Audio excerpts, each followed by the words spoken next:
Alors, bonjour Bonjour Laurence. Eric. Bonjour Laurence. Ouais. Ah, ça me fait plaisir. Également, je suis ravi de t'avoir en direct et de te voir dans le cadre de cette visio avec grand bonheur. Alors, on va démarrer tout de suite Oui, je t'en prie. par des petites questions. Et puis après, à la fin, si tu as envie de dire quelque chose en plus, on fera la phrase de conclusion. Très bien. Donc, Eric, es-tu plutôt rouge ou noir? Alors, je suis plutôt noir parce que je suis un passionné de romans noirs, c'est-à-dire des romans qui sont liés à la fois aux actualités ou aux histoires et avec un fond de roman policier ou de polar. Par exemple, La veine de Didier Délinx. Et même si la question est stendhalienne, je suis quand même plus sur le noir que sur le rouge. Voilà, essentiellement parce que les romans noirs, j'en lis beaucoup. Merci. Alors, es-tu tout feu ou tout flamme? Alors, je suis plutôt flamme parce que, pour ce qui me concerne, la flamme, c'est multiple en termes de capacité, on va dire, de vocabulaire et ça retrace la flamme amoureuse, ça rappelle la flamme d'inspiration, poétique ou romancière. C'est la flamme aussi, par rapport à ses aventures ou ses perspectives ou ses projets. Alors que le feu se consume et la flamme, elle est toujours, on va dire, présente. Voilà. Hmm.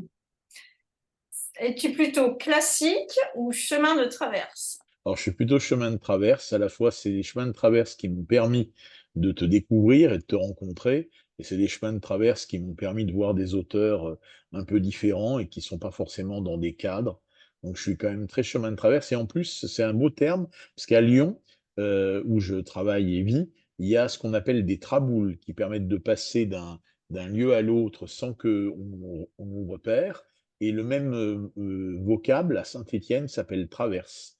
Donc, ça permet de traverser, à la fois de passer d'une période à une autre, d'un endroit à l'autre, et puis aussi d'une source de réflexion à une autre. Donc, vraiment chemin de traverse. Je pensais qu'il y aurait un petit penchant entre les deux, mais ouais, c'est bien résumé en fait. Alors, es-tu bouillon ou culture? Alors là, je suis totalement un peu des deux. Culture, parce que j'ai toujours besoin de découvrir des choses, des auteurs, des, des formes effectivement d'écriture, et puis aussi des personnalités, des formes de créativité. Donc là, il y a vraiment besoin toujours d'être en respiration et en découverte et en volonté d'analyse de nouveautés. Donc la culture, comme tu le sais, c'est quelque chose qui qu'on partage, qui m'est vital. Et puis à la fois le côté bouillon, c'est-à-dire à la fois le côté virevoltant, le côté pas forcément structuré, le côté un peu dans tous les sens, le côté un petit peu aussi pas forcément repérable, pas forcément discernable. Ça fait aussi parler de moi. Comme je le dis souvent, et ça c'est un message de Cécile justement. Elle me dit, tu es le seul qui est capable de parler de Nietzsche et de Balou, du livre de la jungle, dans la même chronique. Ben je crois que ça me résume bien. Bravo, puis alors ça aurait fait très bien pour bouillon de culture du coup. Bah, Alors, moi, j'ai plus connu, je l'ai, on va dire, plus âgé que toi, donc je connaissais plus Apostrophe que Bouillon de Culture, mais ceci, c'est des émissions qui nous ont tous marqués et qui nous éduquent bien. Dans une période, il y avait peut-être moins de chaînes, mais il y avait quand même une qualité culturelle majeure. ouais. Alors, sofa ou casino? Moi, les questions, c'est un Alors, peu. je suis quand même plus sofa. Alors, je suis pas tellement quelqu'un qui est en permanence sur son canapé, mais alors, par contre, le casino, c'est quelque chose presque me ferait peur. Je suis pas du tout quelqu'un qui est flambeur, pas du tout quelqu'un qui va risquer des choses, on va dire, en misant au hasard. Et je suis pas non plus casino au sens le cérémonial, le fait d'avoir un vêtement qui soit très typé ou on va dire se mettre un peu sous son 31. Alors, je suis plus sofa que casino, mais je suis pas non plus quelqu'un qui reste sur son canapé parce que j'ai toujours besoin d'être en effervescence, de bouger, de marcher, d'aller me promener, d'aller à différentes rencontres. J'ai besoin de voyage et j'ai besoin aussi de transmission. Mais s'il y avait à choisir entre sofa et casino, je suis quand même plus sofa. Ouais. Bon, pas trop de prise de risque non plus, Non, hein, quand même. alors, j'aime bien l'initiative, j'aime bien le fait d'être dans l'innovation, donc ça, c'est une forme de prise de risque, on va dire intellectuelle, mais sur le plan, d'une prise de risque au sens, un peu flambeur, ce que je peux comprendre, hein, il y a des gens qui aiment bien aussi ça, puis ça permet aussi de faire monter l'adrénaline, c'est assez loin de moi ça.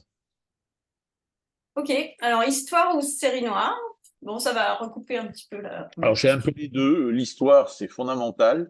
J'ai toujours besoin de replonger dans les histoires ou la grande histoire pour faire pénétrer les petites histoires, mais aussi beaucoup de séries noires. C'est pour ça que les romans noirs, des personnalités effectivement comme Nesbo, comme comment dirais-je, comme des Lynx, je le disais tout à l'heure, mais aussi des personnes effectivement comme tous les Kurt Wallander, ça intègre toujours l'histoire au sens et les épisodes vécus et la série noire, donc vraiment un peu les deux. Mais s'il y avait à identifier quand même plus l'histoire, parce que sont des choses qui me sont nécessaires, à la fois par rapport à des vécus personnels et familiaux, mais aussi par rapport à un centre d'intérêt. Et je suis pas prof d'histoire, je suis prof de langue, mais par contre, l'histoire est toujours nécessaire, y compris dans la littérature. Quand je parle notamment à mes élèves de Shakespeare, il faut toujours que je leur mette quelque chose comme Richard II, toujours replacé dans le contexte historique, souvent un contexte qu'ils connaissent pas beaucoup, mais qui permet d'expliquer aussi certaines réalités, puis ça permet de mieux comprendre les réalités contemporaines. Richard II, c'est un texte sur le rapport au pouvoir, ça date du XVIe siècle, mais on peut complètement le transformer et le transférer aujourd'hui. Alors du coup, tu as piqué notre curiosité sur l'histoire familiale, mais là, c'est comme les questions sont courtes, ben, on n'aura peut-être pas. C'est dommage, mais du coup, ça laissera un petit suspense. Bon, je vais quand même tenter culture ou culturisme, on ne sait jamais. Alors, Ça peut être. je fais attention à moi et j'aime bien le sport, la natation notamment, mais par contre, je suis quand même plus sculpture que culturisme et même si je fais du fitness, c'est plus, on va dire, pour l'entretien de forme que pour des pectoraux. Euh, mais en tout cas, la culture, oui, elle fait partie de la culture, essentiellement littérature et aussi tout ce qui est cinématographié. J'ai un peu moins la connaissance musicale, même si j'essaie de m'y approfondir, parce que j'ai un de mes amis vraiment proche qui est un passionné d'opéra et un passionné de musicologie, mais littérature, oui. Et puis référence audiovisuelle aussi. Et puis beaucoup d'art, notamment tout ce qui est art pictural et contemporain.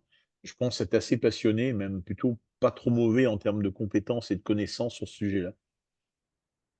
Alors, la question précédente, histoire ou série noire, c'est ce qu'on retrouve dans tes romans, hein, puisque historique et policier à la fois. Bah, Alors, dans les 2 qui sont sortis récemment, bah, il y en a un, Grève de la faim, il est forcément, pénétré d'histoire, à la fois au sens large, mais aussi d'histoire familiale, en référence notamment, aux métayers du Bourbonnais.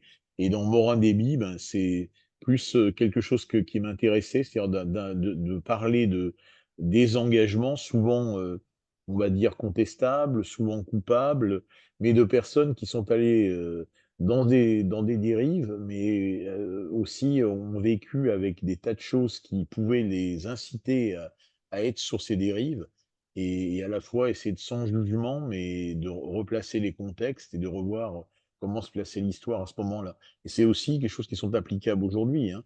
Quand on voit oui, certains tout à fait. engagements, on va dire Ouais. totalitaires de personnes, y compris en France, ben, ça ne veut pas dire qu'il faut accepter, mais il faut essayer à la fois d'analyser et puis essayer de donner des pistes pour que les gens s'en écartent, si c'est possible.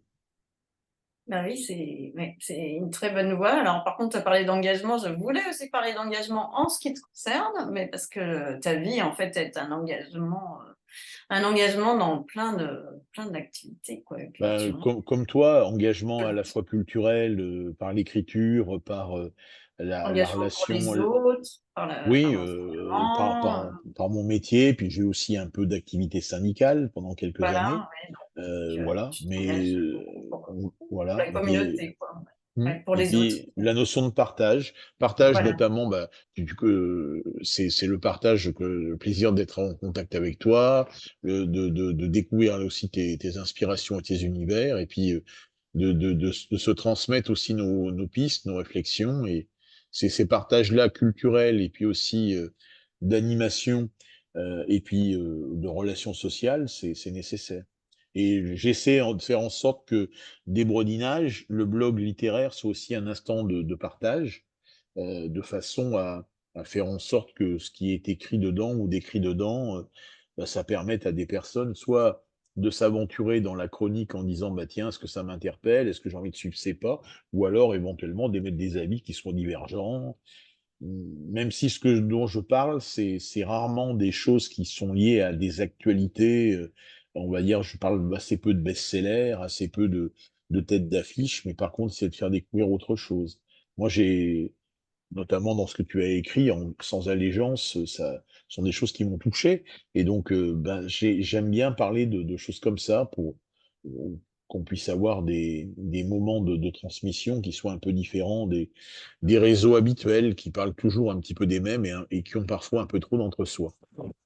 Et oui, donc du coup, ton rôle, c'est de nous montrer les chemins de traverse que toi tu empruntes et tu le fais Oui, très bien. Ouais, et c'est pour ça que j'essaie, en tout cas si je te remercie voilà, tu nous montres la voie, de cette tu nous montres la qualification, voie.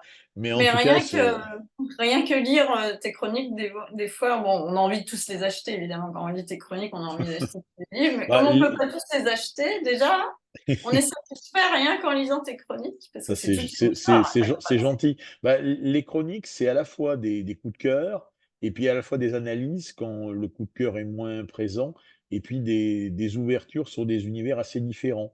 Heu, Ouais, il y a vraiment bah, de ça tout, hein, ouais. je peux parler d'un livre qui a été édité récemment sur les textes d'Amerigo Vespucci, parler aussi, de ton talent d'éclosion dans l'Albatros, de parler du dernier Astérix et puis de parler, dans les manuscrits retrouvés de Céline, un texte qu'il a quand même écrit, qui est une chanson de geste et qui est ni plus ni moins qu'un roman celtique, comme si c'était un roman, bardique, comme si on était sur des rapports, on va dire moyenâgeux et ça, ce sont des univers, très, très multiformes, mais ça m'intéresse parce que, Non, ouais. on connaît notamment Céline et c'est une personnalité très contestée et Mmh. avec des engagements qui sont, effectivement redoutables.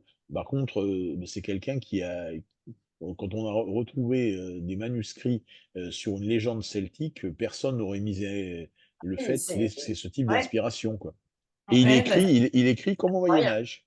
effectivement. Bah, donc j'invite, donc tout le monde à aller lire ton blog pour faire ce type de découverte, Oui, incroyable. tout le monde sera bienvenu en tout cas Ouais, ouais. et puis aussi moi j'invite, les personnes, à lire tes, références sur tes écrits et Ah, puis c'est pas mon moment, c'est ton moment. Donc ah voilà. d'accord, mais bon, Bon, ce hélas, sera on manque un petit peu de temps, donc bon, bah, je crois qu'on va s'arrêter là. Pour la vidéo, on va rester ensemble, après, voilà, ouais, mais voilà, bah, merci beaucoup Eric. et ben, merci beaucoup également, Laurence et le meilleur à toi et merci aux personnes qui vont nous écouter et au plaisir de partager ensemble.